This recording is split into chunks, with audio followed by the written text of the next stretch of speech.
लिया, अपने पिता की बात को सबसे ऊपर रखा। अपने कर्तव्य और मर्यादा के लिए उन्होंने राजमहल और सुख सुविधाओं को त्याग दिया।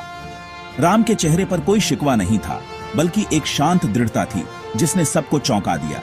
पिताजी, दुखी मत होइए, मैं आपका वादा पूरा करूंगा। आपकी आज्ञा मेरे लिए सर्वोपरि है। मैं हमेशा आपके आदर्शों पर चलूंगा।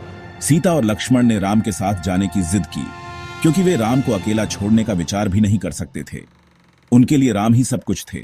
आराम के बजाय प्यार और वफादारी को चुना। उन्होंने राजसी वस्त्र त्याग कर साधारण वेश धारण किया, जिससे उनका त्याग और भी स्पष्ट हो गया। तीनों ने अयोध्या छोड़ दिया। शहर उनके जाने पर दुखी था। हर गली, हर घर में शोक की लहर दौड़ गई। प्रजा की आंखों में आंसू थे।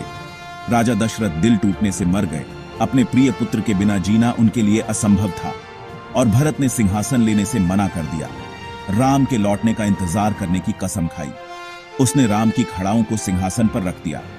जंगल में राम, सीता और लक्ष्मण को शांति मिली, जब तक कि राक्षसी शूर्पणखा नहीं आई।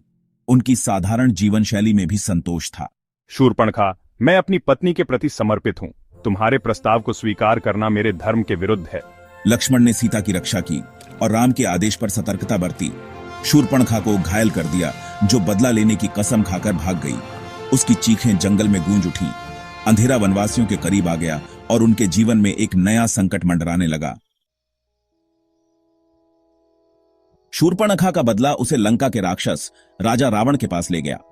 शूर्पणखा ने रावण को सीता की अनुपम सुंदरता और राम के साथ अपने अपमान की कहानी सुनाई, जिससे रावण के मन में बदले की आग और लालसा दोनों जाग उठी। सीता की सुंदरता मेरी होगी। मैं उसे हर हाल में पाना चाहता हूँ, चाहे इसके लिए मुझे कुछ भी करना पड़े।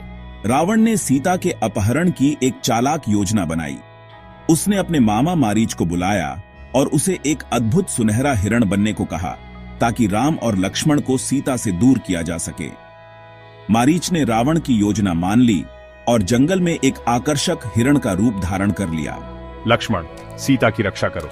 मैं इस विचित्र हिरण को पकड़ कर लाता हूँ। ये हिरण बहुत अनोखा है, शायद सीता के लिए उपहार बन सके।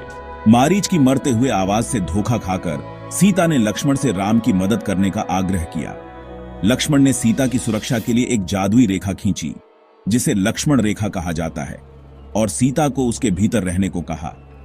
लेकिन सीता राम की चिंता में उस रेखा को पार कर गई। तभी रावण एक साधु के भेष में सीता के पास आया। जैसे ही सीता ने रेखा पार की, रावण ने अपना असली रूप दिखाया और सीता को बलपूर्वक अपने रथ में बैठाकर लंका की ओर उड़ गया। अब सीता, तुम मेरी हो। कोई भी तुम्हें मुझसे छीन नहीं सकता। राम और